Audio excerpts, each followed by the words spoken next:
A campaign showdown as voters get ready to head to the polls. I am a Democrat because I believe in giving a people a fighting chance. I'm going to fight for the 4 million Texans who don't have health care. Andrew White and Lupe Valdez face off in their only debate before Election Day.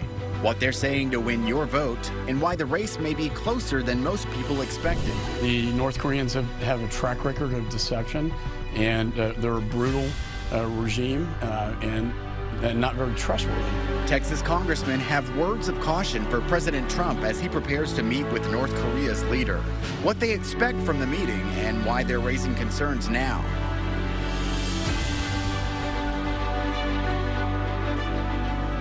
Hello, and thank you for joining us for State of Texas. I'm Josh Hinkle. We are just hours away from the start of early voting in the runoff elections. Races across the state will determine who ends up on the November ballot for Congress and the Texas legislature. But it's the race for governor that's getting the most attention this week. Lupe Valdez and Andrew White are battling for the Democratic nomination. Friday night, they faced off in a debate. Phil Prazen takes a closer look.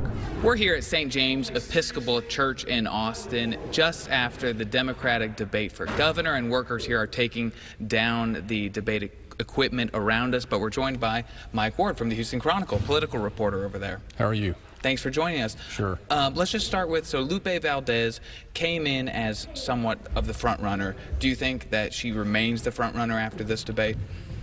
The way runoffs go in Texas, she probably does, because the turnout that you have in a primary, you're going to have it's going to be the party base, and the people who turn out for a runoff are a smaller segment of that, so that probably favors her.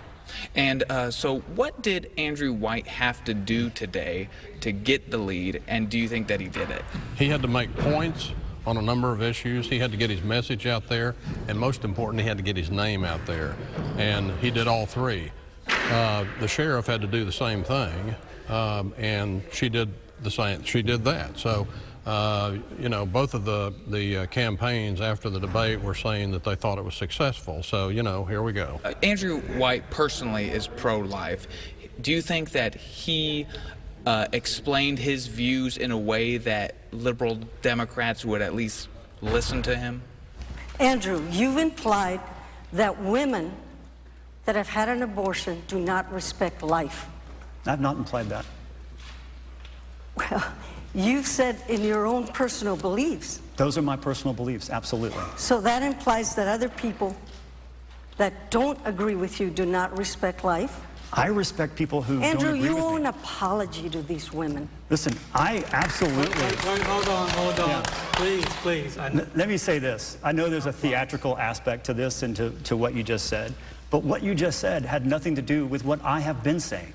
So the reality is still the reality, right? My personal opinions are my personal opinions. And as governor, I trust women to make their own health care decision. Maybe. He explained his views. He said this all the way through. She's got views that are separate from his, and she's been solid on those all the way through. And it's just going to come down to which views people are okay with. And this is what voting is all about. People listen to these things. There's a political discussion going on in this race for this runoff. And any information, there was a good crowd here tonight. Whether anybody's minds were changed, you don't know. But Election Day's coming, and then we'll find out. You mentioned immigration. Lupe Valdez has actually lost some endorsements because of her past on immigration. Do you think that she made amends tonight with those people, her critics? No matter how many times people say it, it isn't true. I did not bring ICE into the jail. What I did do was put in humane systems. What I did do was assess the ICE detainers. Now, when you said a U.S. citizen, we have a process that the defense attorney looks at, and if they believe they're anywhere near a U.S. citizen, they take that person off the list. And if it is a U.S. citizen, then they're not going. But we did do several things to help that. Proven executives have tough decisions, and there are no perfect solutions. I made the decision because we were going to lose funds on the most vulnerable of our communities. Potentially at some level. I think her critics are probably going to remain her critics. The same as the critics of Andrew White on some of these other issues will probably stick with being critics of his into the runoff. That's how politics works. Now, was there any moment that you were surprised about or thought was a really good moment? I thought that I was surprised at how they kind of got into it with each other tonight. This is the first time through any number of forums, several dozen forums that I've attended over the past 6 months, where these two candidates have been there even before the primary. It had basically been explaining their positions. Tonight they actually there were some sparks flying.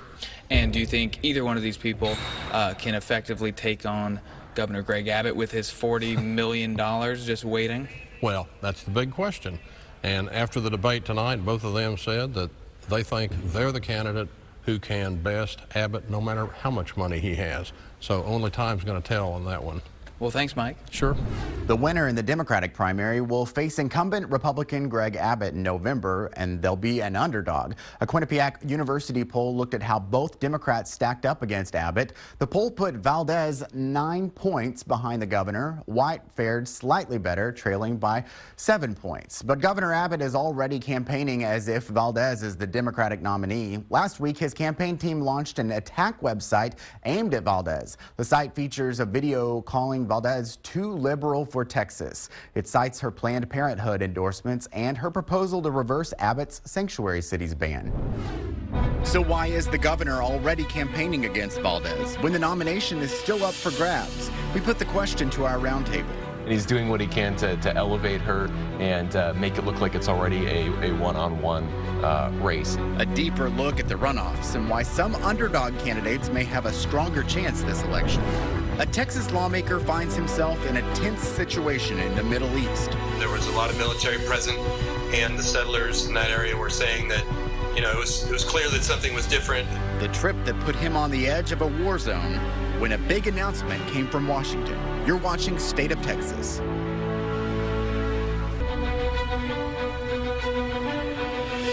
Some Texas congressional districts have runoff elections for both parties. District 21 runs between Austin and San Antonio, then west into the Hill Country.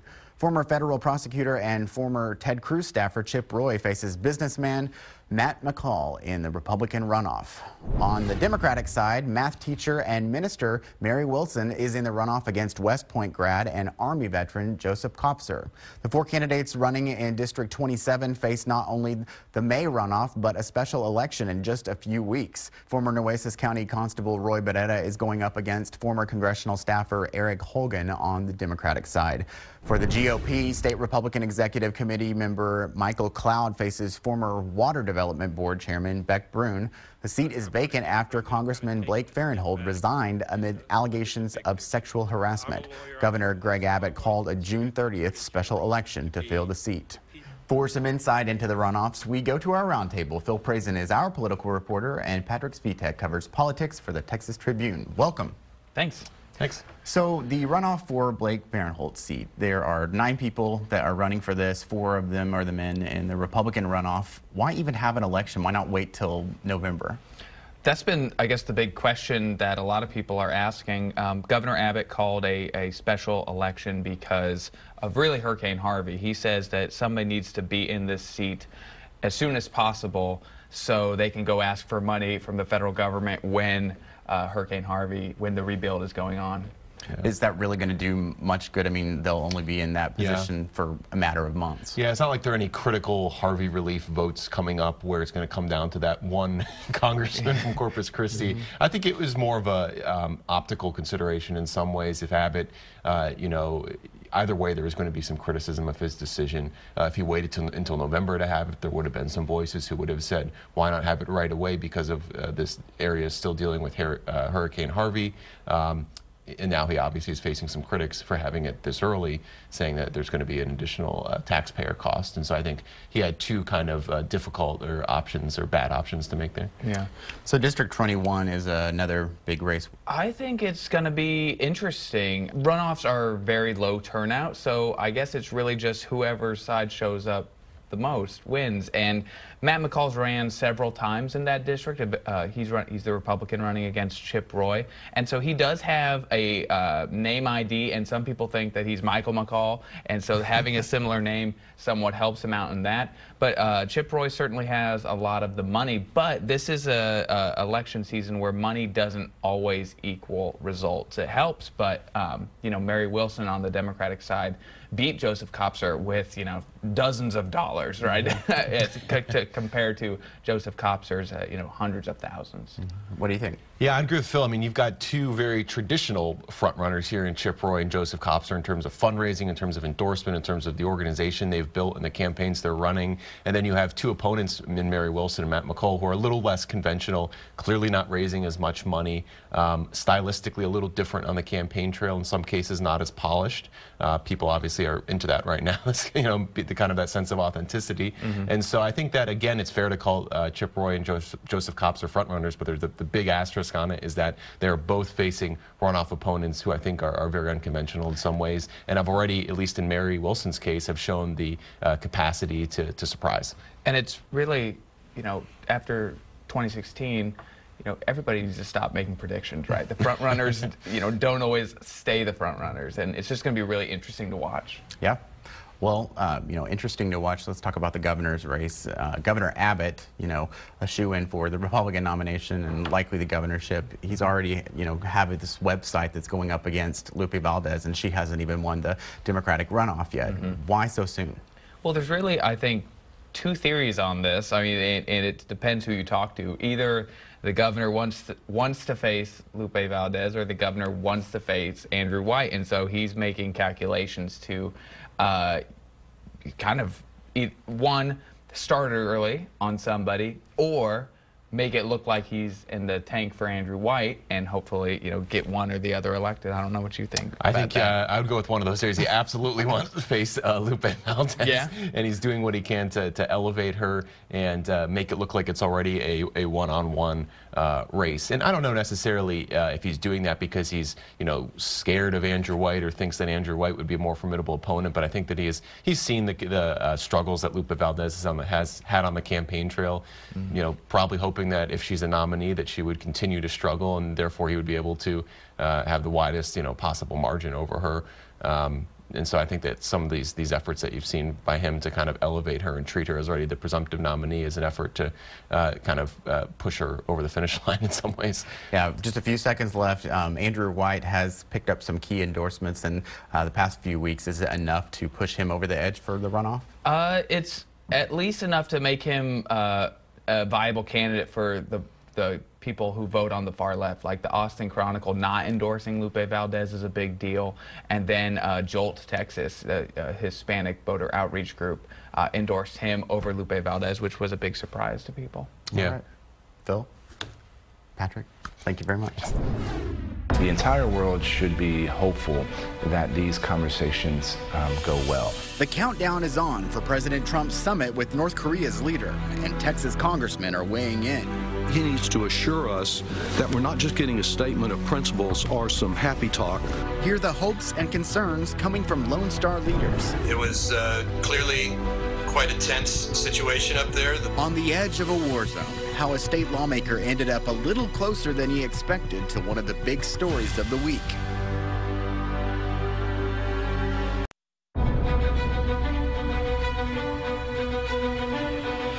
The date is set. President Trump announced that he will meet with North Korean leader Kim Jong-un on June 12th in Singapore. The announcement has some key Texas congressmen weighing in with their hopes for the summit and some words of caution. Anna Wernicke joins us from Washington with some insight into the response from Texans on Capitol Hill. Josh, this is the first time a sitting U.S. president and a North Korean leader will sit down and talk. I spoke with members of Congress who say they understand the importance of this meeting, but they also express some concerns. The date has been set. President Donald Trump tweeted he will travel to Singapore for a June 12th face-to-face meeting with North Korean leader Kim Jong-un. I would urge some caution. Texas Republican Congressman and Chairman of the House Homeland Security Committee, Michael McCall, says there's no doubt this meeting is historic, but he says the president needs to tread lightly. The North Koreans have a track record of deception, and they're brutal regime and not very trustworthy. McCall says the two countries do seem to be making progress toward developing a working relationship. President Trump welcomed home 3 Americans who had been held by North Korea on espionage charges. I really think a lot of progress has been made, and we'll see what happens. The entire world should be hopeful that these conversations go well. Texas Republican Congressman Will Hurd says the best case scenario is if President Trump can negotiate a deal with Kim Jong-un to eliminate all nuclear weapons from the Korean peninsula. But Hurd says the world should also be prepared in case there's no deal.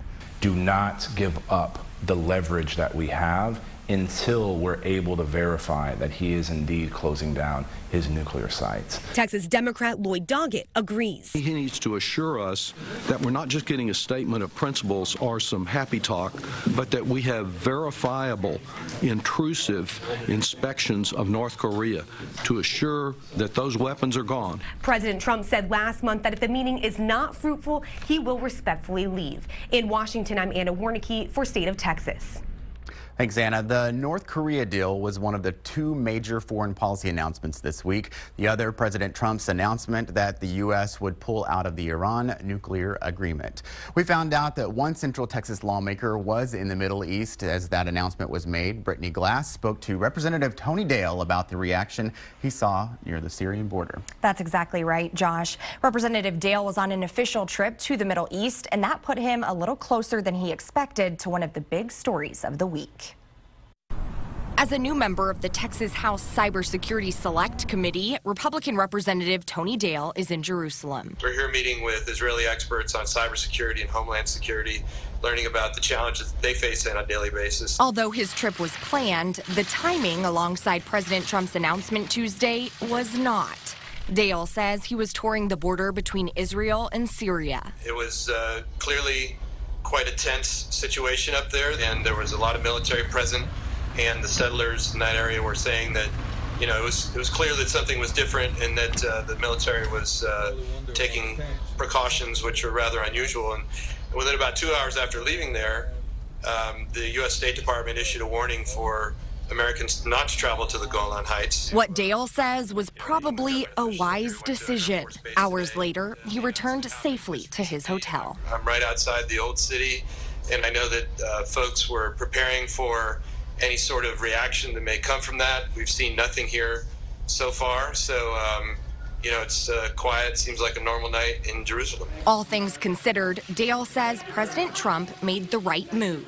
The nuclear deal is one that they clearly have been cheating on. I don't think that's a surprise to anybody, and so I think it's a good call.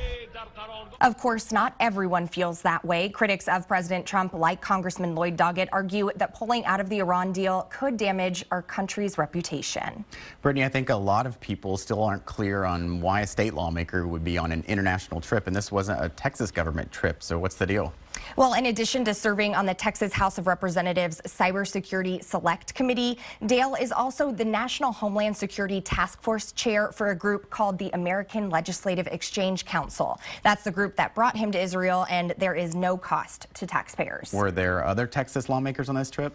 Well, Dale tells me that this trip was a small group of about 20 legislators from Texas, South Carolina, and North Carolina. He is expected to return home this weekend. Brittany, thank you very much. It was supposed to be a slow ride and a popular parade, but the horse pulling this carriage had different ideas. How the ride ended with one woman in the hospital and a state senator jumping into action.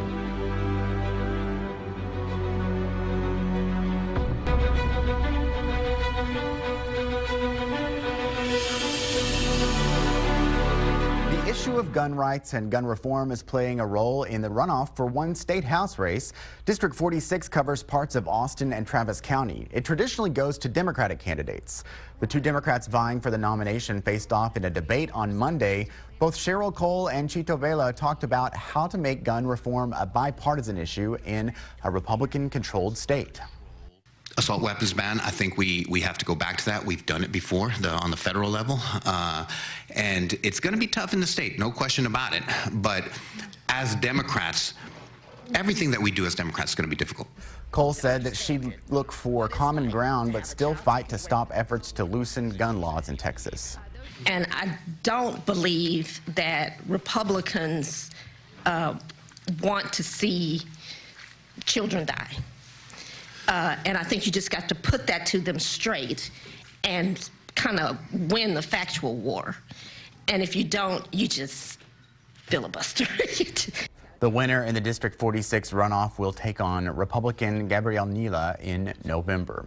A runaway horse led to some tense moments for a state senator from Lakeway. Senator Dawn Buckingham was riding in a carriage during Thursday evening's Western Heritage Classic Parade in Abilene. Shortly after her communications director shot these images, a motorcycle spooked the horse and the animal took off. Senator Buckingham says the carriage ran up on a curb, throwing the driver out. The senator was able to jump to safety, and she says she was then able to help the driver. Senator Buckingham is a doctor, and she said she provided help until medics arrived. The senator was not injured. The carriage driver ended up in the hospital. She's expected to recover. That is our time for State of Texas. Thank you for joining us. I'm Josh Hinkle. We'll be back next week to bring you an in-depth look at Texas politics.